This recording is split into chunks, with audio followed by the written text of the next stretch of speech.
Yo, what's up, guys? Hope you're having a fantastic day. So, welcome.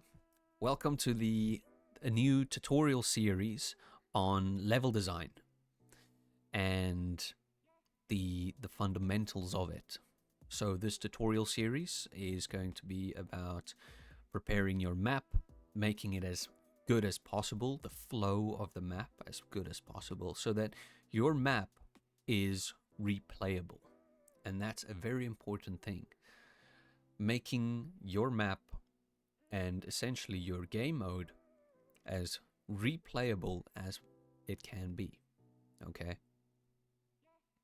So, in this series, we will cover the fundamentals of level design, the best practices, and the tips and tricks. So, let's get straight into it. What is the first phase? Well, the first phase is deciding on the objective of your map, right? What is the vision for your map, right? Why are you making this map? Is it going to be a military based map, or a military history based map? Vietnam, Ukraine, Afghanistan, what else? World War II, World War One. What type of map is it going to be, right? Is it going to be more cinematic in a sense, where you spend a lot of time on making small details, where you spend a lot of time on small details, almost telling a story through the creation of your map, right? So deciding on what you want to do is important, what that objective is. And then another very, very important thing is deciding on who is your target audience, okay?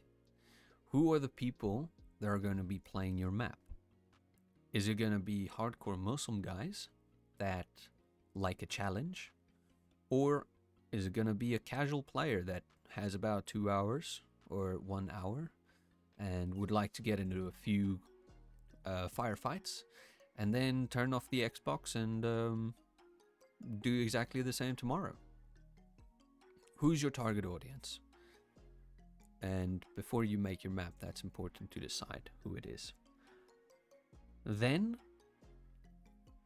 another thing that I would like to mention is remember that console players are a huge part of Arma Reforger.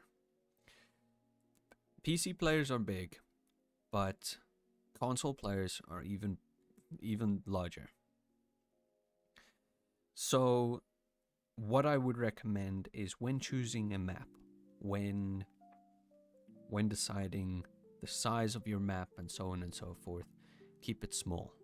Do not go over 15 by 15. 20 by 20 is probably your max that you could go that Xbox players can run. But I personally would recommend 15 by 15. If you go any larger than 20 by 20, you might start getting problems with VRAM and so on and so forth. But 15 by 15 is the perfect, or not perfect, is probably the max Xbox players would be able to go to get consistently well frames, or good frames during gameplay. And it's large enough to where you will be able to drive to points quite a while and increase the realism like that, if that is your goal. So, yeah. Remember, Xbox players are part of Arma Reforger, are a big part of Arma Reforger, and catering for them can only benefit you. So let's get into the second phase, right? So the second phase will be research and pre-production. So I know this video will seem like it will seem like a little lecture of just theory, but these are important points. Phase 1, phase 2 are very important points. So research and production. First things, what you want to do is you want to find the locations of either, if you're making a historical map, your area, so the historical events location. Or if you're making a real world location or map, you want to find that area. And I'm assuming you probably know exactly where you want to do it, how you want to do it, and what the name is probably already. And then we come to another one, which is fictional maps. I've seen a lot of very, very, very well done fictional maps. And the nice thing about fictional maps are it gives you a lot of creative freedom. You can decide where the valleys are. You can decide where the mountains are. You can decide where the towns are.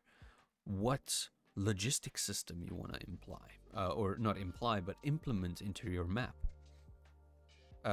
Ambush points, checkpoints, HQs, military bases, and so on and so forth. It gives you so much room to play. But it takes to make a very good fictional map, it takes a lot of time. Now, one thing that could save you an immense amount of time is using ChatGPT for brainstorming what your map is like, what your map's going to be like, and some lore behind your map. Everybody likes a little bit of lore, so that just could increase the realism, you could say, of your map. So I'd recommend chat with ChatGPT and brainstorm. If you're confused, if you're lost, brainstorm with ChatGPT. I use it on a continuous basis and I've learned a lot. So I've gone on a little bit of a tangent, so let's rail it back in. Then what you want to do is you want to go into QGIS, label the area that you want. So do the red box thing. I've got a series about it. You could go watch it. Do the red box thing, select your area. If it's 3x3 or 5x5, so let's say it's a 5x5 area, select it, export the height map, and export the satellite map. Now the satellite map you're going to make a copy of. And what you're going to do is you're going to implement it into one of these three softwares. Photoshop, GIMP, and Krita, or Krita. Krita is a free software. GIMP is as well a free software. Photoshop, obviously, you need to pay for. So whichever you have, great. I personally use Krita. Now, when you're in Krita, the nice thing about this is you can select different colors and make your entire sat map colorful. And this is the sat map that you can then upload to your sat map, because you've duplicated this one, of course. You've duplicated this one. Oh no. You've duplicated your sat map, and you can add the duplicated one to your map. And from there, you can place everything like I did, for example, on my map here. I've got my duplicated one as my default sat map, and then when I complete this map, then I change it to my original sat map, and then upload it to the workshop, and then people can play it. So that is the way for you. I would recommend that it would be the way for you to tackle your map, is duplicate it, make changes, work with the changes on the sat map inside of Infusion, and so on and so forth. But the other nice thing about this is here you can almost hop in a general's seat and decide where players are going to attack and where they will struggle to attack but break through if they're strategic, and where they will be attacking and probably never break through. So you can, let's say for example, we want a yellow right here, and you can say, okay, in this area, oh, I'm going to draw straight lines. So in this area right here, I am going to place landmines to prevent players from going up through this line into the back of my town. So you can be strategic in the way that you place things. You can say, I'm going to go green, like a bit of green here, and I'm going to say, okay, scrolling in, I've got the trench lines, so I'm going to light up them.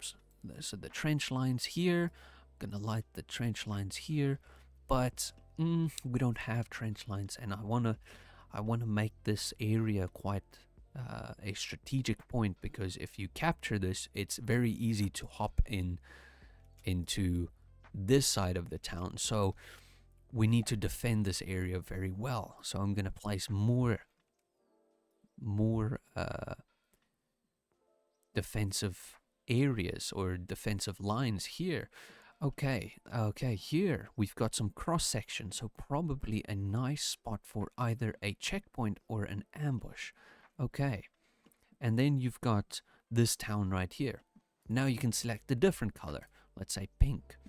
This looks like a nice supply point because you've got one road traveling upwards. Here you've got this entire town that it can supply, and a straight road out into the next town which can supply.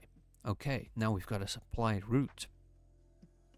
Now what we can do is we can decide that, okay, we've got the supply route, but now we need more defensive lines on this area. Okay, defensive lines here, defensive lines there,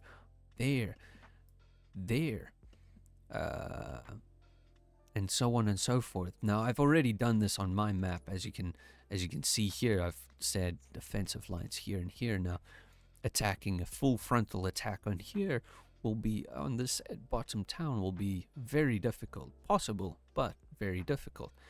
So I am encouraging the players to try and flank around, capture the top strongholds, and then divert players from down here to players up here, and possibly attack from below, capture this area, and so on and so forth. So you're trying to get into the player's mind and decide for him what he wants to do.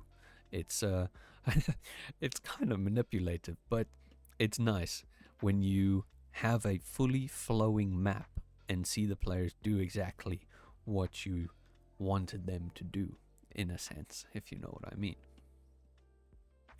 So I hope this small little demonstration of supply route, ambush point or checkpoint had a little bit of help with you guys, because that is definitely what I do before I make any of my maps. I decide this is going to be this Russian spawn, this is going to be the Ukrainian spawn. However, I want to make it as realistic as possible. So you will see that in the conflict game mode setup video series, I will explain how to do this. But we've got their main base right there. However, the Ukrainians can spawn all the way up to the very front line.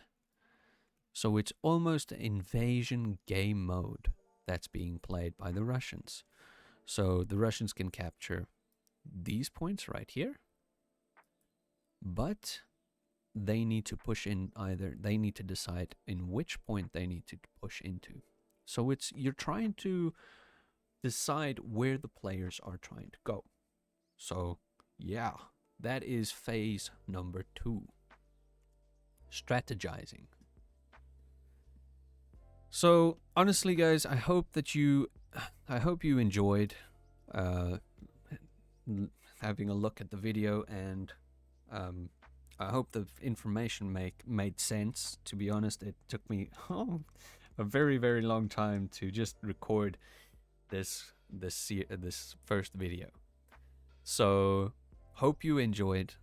Hope you learned a few things, and yeah, if you like the content, drop a like. If you want to see more, subscribe. If you have any tips, anything to say, drop it in the comments. If you want to become part of the community and have some constructive feedback on projects that you're busy with, hop in the Discord. I'll have it linked in the description. And then finally, if you would like to support me and what I do and the channel as well, my Patreon and PayPal will be linked in the video description. And yeah, any support is appreciated beyond compare. And thank you very much again to the people that are supporting me. So yeah, I'll catch you guys in the next video of this series. And until then, stay safe, stay well, and I'll see you later. Cheers.